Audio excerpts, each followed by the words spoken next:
longevity nutritionist and the author of Cooking for High Performers, Ella Davar. It is so great to see you. I'm so glad to be here, Gail. So eating in season is really important. Yes, longevity studies indicate that those who live in harmony with nature and eating off of the land, and as you know, seasonality comes and goes and the nutrients in the vegetables change. So it's essential that we educate each other and help each other to eat seasonally. And I'm here today to make my favorite root vegetable soup called parsnip soup from my book. Oh, I love it. So how do we get started?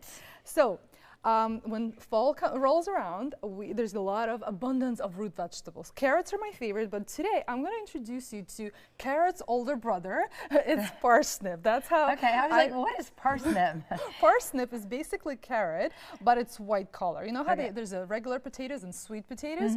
So similar to that. It's higher in fiber though. It's much more dense. So I love making soups during fall, and I love using bone broth because bone broth is hugely beneficial for gut health, and the root vegetables are high in fiber. So we begin by boiling 1 cup of bone broth, and we'll begin with a couple of carrots and a couple of parsnips. I'm glad you told me what a parsnip was, because there's a lot that goes on behind the scenes, and Ella's like, where's my parsnip? Where's my parsnip? I didn't even know what I was looking for. I thought it was another carrot. Well, if you really want to know behind the scenes, this was supposed to be a sunchoke soup. Okay, I didn't even know what that is. Exactly. Sunchoke is another root vegetable, which is very famous in the northern hemisphere, but it was very hard to find in Florida, which is okay. You know, these recipes are all so versatile. It's very important that we create flexibility, that we understand that the ingredients that we need, the root vegetables, and we can really play around and find what works, you know. And parsnips are in season right now, and the fall rolls around, we really start to crave something more comforting, something more starchier and grounding, and this soup is excellent. So I also am going to add some shallots in there. Okay. And you don't need to chop them up, you just add them, because after boiling it for 7 minutes, we'll be blending it. So there's no need to chop it up really finely. And how long are you boiling it for again? You just around said 7 minutes, until 7 it minutes. softens a little bit.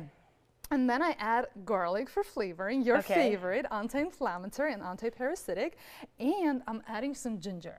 You've probably heard of the classic carrot ginger soup, so that's a little twist on it. The more anti-inflammatory ingredients we add, the better. So I don't like to boil the ginger, so I'm going to add it at the very end, straight to the blender. Okay. Then we add a little bit of salt and pepper and some thyme that you have over there for some extra flavors. I love put this in here too? Yes, I love adding all herbs, basil, thyme, oregano to make it more flavorful. And that's the foundation of clean eating, that all these anti-inflammatory flavors really add a lot of value without adding calories. And it smells so good. I mean, you can almost feel like a fall flavor and smell permeating through the studio right now. And I love using bone broth, as I mentioned earlier, because it just adds a lot of nutritional density to the soup without adding many calories. So after 7 minutes, you cool it down a little bit and then blend it on a high-speed processor or blender that we have here. And this is what the finished product looks like. I love it. And you say you can garnish it any way you choose. Goat cheese or thyme or olive oil. I actually like to garnish it with the drizzle of olive oil. And olive oil is extremely beneficial for heart health. So whenever I get a chance, I always add olive oil.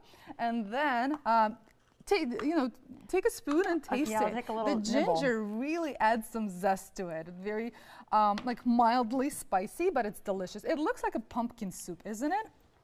But it's actually much more delicious. It's very delicious, very smooth.